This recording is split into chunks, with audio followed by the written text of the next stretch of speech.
Okay, யாரெல்லாம் பிரபாஸ் நடிச்சு நேற்று ரிலீஸ் ஆன அந்த கல்கி 289880 படத்தை பார்க்கலையோ தயவுசெய்து போய் பார்த்துருங்க. ஏன்னா முக்கியமான எல்லா கூஸ்பம் வரக்கூடிய எல்லா செம்மையான சீன்ஸையும் டிக்டாக்ல எடுத்து சில நல்ல உள்ளவங்கலாம் போட்டுக்கிட்டு இருக்காங்க. நீங்க காசு கொடுத்து நல்ல ஒரு விஷுவல் ட்ரீட்டிங்கான ஒரு படம், ஹாலிவுட் ஸ்டாண்டர்ட்ல இந்தியன் சினிமால இருந்து ஒரு படம் தமிழ்ல பார்க்கணும். அதுவும் தமிழ் நடிகர்கள் இந்த மாதிரி இந்தியன் சினிமா நடிகர்கள் நடிச்சு வெளியான ஒரு ஹாலிவுட் ஸ்டாண்டர்ட் படத்துக்கு நீங்க சப்போர்ட் பண்ணணும்னு நினைச்சீங்கன்னாக்கா தயவுசெய்து சீக்கிரமா பாத்துருங்க. இல்லைன்னா முக்காசு சீனா இவனுங்க லூசு பையனுங்க டிக்டாக்ல எடுத்து போட்டுருவாங்க. சோ அதை நான் சொல்லிக்கிறேன். ஓகே, இந்த படத்தோட டைரக்டர் நேக் அஸ்வின், இவர் தான் இந்த படத்தோட முக்கியமான ஹீரோ. ஓகேவா? சோ மகாபாரதம் நடந்த குருஷேஸ்திரம் போற மேற்கொண்டு அந்த அவதாரங்கள்னு சொல்லுவோம். ஓகேவா? 9 அவதாரங்கள் வந்து கடவுள் எடுத்துட்டாரு. ஸோ கடைசி அவதாரங்கள் வந்து கல்கின்ற அவதாரம் கலியுகத்துல வந்து வரும் அப்படின்ற மாதிரி ஒரு ஒரு மித்தாலஜிக்கல் விஷயம் இருக்கு. அதை பேஸ் பண்ணி இவர் இந்த படத்தை எடுத்துக்கும் வந்து ரொம்ப ரொம்ப சூப்பரா இருக்கு. இந்த படத்தோட ரொம்ப ரொம்ப பாசிட்டிவான விஷயம் என்னன்னு பாத்தீங்கன்னா அந்த விஷுவல் தான், விஎஃப்எக்ஸ் தான். இந்த படம் வந்து ஃபுல்லாவே விஷுவல் எஃபெக்ட் தான், கிராபிக்ஸ் தான். ஆனா எந்த இடத்துல நம்மளுக்கு உறுத்தாத மாதிரி இந்த படத்தை எடுத்திருக்காங்க. ஒரு விஷுவல் எஃபெக்டா இருந்தாலும் அந்த அந்த உலகத்துக்குள்ள கொண்டு போறதுக்கான நிறைய டீடைலிங் ஒர்க்ஸ் வந்து ரொம்ப ரொம்ப செம்மையா செஞ்சிருக்காங்க. உங்களுக்கு போரே அடிக்காது. லைக் மெய்சில இருந்து பாப்பீங்க. லைக் இந்தியன் சினிமால எந்திரன் 2010ல வந்துச்சு, 2010ல. அப்பலாம் நான் சின்ன பையன் தான். எந்திரனை எப்படி வந்து இப்படி பார்த்தாங்க, அதுக்கப்புறம் பாகுபலி எப்படி ரொம்ப மேல பார்த்தாங்களோ அதே மாதிரியான ஒரு விஷுவலா வந்து இந்த படம் வந்து சக்சஸ்ஃபுல் தான். அதுக்கப்புறம் இதோட மியூசிக், ஸோ சந்தோஷ் நாராயணன் வந்து இந்த அளவுக்கு வந்து மியூசிக் பண்ணி இந்த படத்துக்கு வந்து எலிவேட் பண்ணி கொடுப்பாரு நம்மளால நினைச்சு பார்த்துருக்க மாட்டோம். அதுவும் இந்த மாதிரி ஒரு ஸ்டாண்டர்டான படத்துல சந்தோஷ் நாராயணோட பேர் இருக்கிறது ரொம்ப ரொம்ப சந்தோஷமாவும் இருக்கு. அண்ட் மியூசிக் ஆல்சோ பாட்டுல அந்த அளவுக்கு இல்லைனாலும் பிஜிஎம் எங்கெங்க தேவையோ அங்கங்க கரெக்டா வந்திருக்கிற மாதிரி தான் எனக்கு ஃபீல் ஆகுது. ஓகே, அதுக்கப்புறம் அமிதாப் பச்சனோட கேரக்டர், ஓகே சூப்பர்.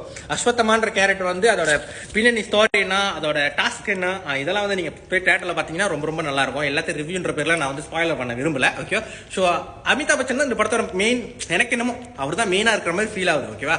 அதுக்கப்புறம் தீபிகா படுகோன் ரொம்ப பெருசா இல்லைனாலும் ரொம்ப அழகாவே நடிச்சிருக்காங்க. அவங்களோட கேரக்டர் ரொம்ப ஸ்ட்ராங்கான கேரக்டர். இந்த படத்துல வந்து ஐ திங்க் இது வந்து 2 பார்ட்டா வந்து எடுப்பாங்க நினைக்கிறேன். இது ஃபர்ஸ்ட் பார்ட், 2வது பார்ட் இதுக்கப்புறம் வரும் நினைக்கிறேன்.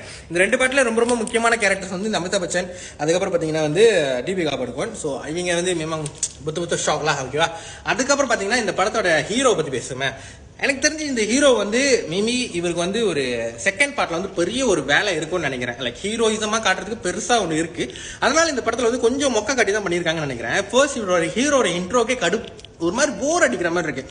எனக்கு அவரோட கேரக்டர் வந்து ஒரு என்ன சொல்லுவாங்க, பவுண்டி ஹண்டர், அந்த கேரக்டர் சம்மந்தமே இல்லாத மாதிரி பேசுற மாதிரியும், ரொம்ப கொஞ்சம் மாசா காட்டணும்னு ட்ரை பண்ண மாதிரியும், அப்புறம் அவர் அடிக்கிற ஜோக்லாம் நம்மளுக்கு சிரிப்பு வராத மாதிரியும், இந்த மாதிரி பல விஷயங்கள் இருக்கு. மேபி உங்களுக்கு அப்படித்தான் ஃபீல் ஆகும். நேற்று நான் தேட்டர் விட்டு வெளியே வரும்போது பின்னாடி பாய்ஸ் கூட அதான் பேசுறாங்க, இந்த ஹீரோ இன்ட்ரோடக்ஷன் ஏன்டா இவ்வளவு நேரம் வச்சாங்க அப்படின்ற மாதிரி கேட்டுருக்காங்க. ஸோ சில ஃபைட்ஸ்லாம் கொஞ்சம் மொக்கையா இருக்க மாதிரி தான் இருக்கும். ஆனால் லாஸ்டா இதோட விஷயம் என்னதுனாக்கா லாஸ்ட் ஒரு 15 மினிட்ஸ் சும்மா அடிச்சு நொறுக்கிட்டாங்க. படம் சூப்பரா இருக்கு. அது இல்லாமல் அந்த மகாபாரதம் குருஷேஸ்திரம் போரோட அந்த விஷயங்கள் வர்றதா இருக்கட்டும், எல்லாமே வந்து அப்படியே விஷுவலா வந்து அந்த அளவுக்கு சூப்பரா பண்ணிருக்காங்க. ஸோ கண்டிப்பா இது தியேட்டர்ல மட்டும் தான் பார்க்கணும் அப்படின்னு தான் நான் சொல்லுவேன். அதுக்கப்புறம் நிறைய வந்து கேமியோஸ் பண்ணிருக்காங்க. ஓகே, நிறைய ஹீரோஸ் வந்து கேமியோஸ் பண்ணிருக்காங்க. நான் எந்தெந்த ஹீரோன்னு சொல்ல, நீங்க படம் பார்க்காம இருந்தீங்கன்னா போங்க. ஆனா முக்கால்வாசி தமிழ் ஹீரோஸ் இல்ல, எல்லாமே வந்து மலையாளத்துல இருந்து தெலுங்குல இருந்து, ஆனா நம்மளுக்கு நல்ல பரிச்சயமான ஹீரோஸ் தான் வராங்க. ஸோ இவங்க வந்து தியேட்டர்ல திடீர்னு வரும்போது நம்மளுக்கு வந்து ஒரு சர்ப்ரைஸ் எலிமெண்ட் கொடுக்குது. ஸோ இந்த எலிமெண்ட் வந்து முக்கால்வாசி பேர் இப்பயே வந்து டிக்டாக்ல கூட போட ஆரம்பிச்சிட்டாங்க. ஸோ அந்த எலிமெண்ட் நீங்க வந்து அங்க என்ஜாய் பண்ணணும்னாக்கா தயவுசெய்து போங்க. நான் வந்து யாரெல்லாம் இங்க சொல்ல விரும்பல. ஓகேவா? ஸோ அதுக்கப்புறம் பாத்தீங்கன்னா வந்து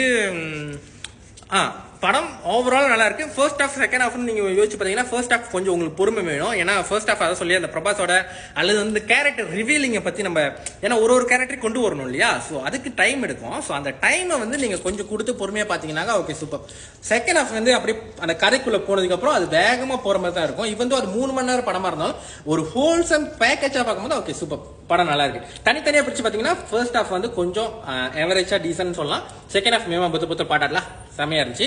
ஓகே, கடைசியா ஒன்று சொல்லுன்றதுன்னா சொல்ல மாட்டேன். பத்மஸ்ரீ கமல்ஹாசன் அவர்கள் இந்த படத்துல வந்து 3 மணி நேரம் படத்துல 10 நிமிஷம் தான் வருவாங்க மனுஷன். ஆனா 5 நிமிஷம் 2 சீன் தான், 10 நிமிஷம் தான் மொத்தமாக வரும்னு நினைக்கிறேன். ஒரு ஃபர்ஸ்ட் ஹாஃப்ல ஒரு சீனு, கடைசியா கிளைமேக்ஸ்ல ஒரு சீன் வருவாங்க. ஆனா 2 சீனுமே என்ன கேட்டீங்கன்னா வந்து மிரட்டி விட்டாக தான் சொல்லுவேன். ஏன்னா பாக்குறப்பே ஒரு பயமா இருக்கு. ஐ திங்க் இந்த மார்வல்ல தானோஸை பத்தி எப்படி வந்து ஸ்ட்ராங்கான ஒரு வில்லனா இருந்தாங்களோ, அதாவது மார்வல் அவெஞ்சர்ஸ்ல வந்து தானோஸ் எப்படி இருப்பாங்க, அன்பீட்டபிளா இருப்பாங்க இல்லையா, அந்த மாதிரி வந்து இந்த கமல்ஹாசனோட இந்த வில்லன் கேரக்டர் வந்து அந்த அளவுக்கு இருக்க போகுதுன்னு நினைக்கிறேன். ஸோ செகண்ட் பார்ட்ல இவருக்கான இன்னும் வேலையும் இதுக்கான ஸ்கிரீன் ஸ்பேஸும் இன்னும் அதிகமா இருக்கும். ஸோ அதனால செகண்ட் பார்ட்டுக்கு நான் வெயிட் பண்ணி தான் இருக்கேன். ஸோ தயவுசெய்து ஒன்றும் பார்க்காம இருந்தீங்கன்னா இந்த மாதிரி ஒரு ஹாலிவுட் லெவலுக்கு எடுக்கப்பட்ட இந்த படத்தை நீங்க தயவுசெய்து போய் தேட்டர்ல பாருங்க. காசு கொடுத்து பார்க்கறதுக்கு வேல்யூபிளா இருக்கும். அது வந்து நான் கேரண்டியா சொல்ல முடியும். இன்னொரு விஷயம் என்னன்னா, நீங்க படம் பார்க்கும்போது நீங்க நிறைய ஹாலிவுட் படங்கள்லாம் பார்த்தவங்களா இருந்தாக்கா கண்டிப்பா இந்த படம் வந்து நிறைய படங்களை வந்து உங்களுக்கு ரெசம்பிள் பண்ணும். அதாவது வந்து மேட் மேக்ஸ் ஃபியூரியா இருக்கலாம், டோட்டல் ரிகாலா இருக்கலாம், அதுக்கப்புறம் பாத்தீங்கன்னா ஸ்டார் வார்ஸ், இந்த மாதிரி பல படங்கள் வந்து கண்ணு முன்னுக்கு வந்து போகும். ஆனா நீங்க இந்த படத்தை பார்த்துட்டு அந்த படத்தை கூட ஒப்பிட்டு கம்பேர் பண்ணி பேசுறீங்கன்னாக்கா இந்த படம் அந்த அளவுக்கு வந்து விஷுவலா வந்து செமையா பண்ணிருக்காங்கன்னு அர்த்தம்.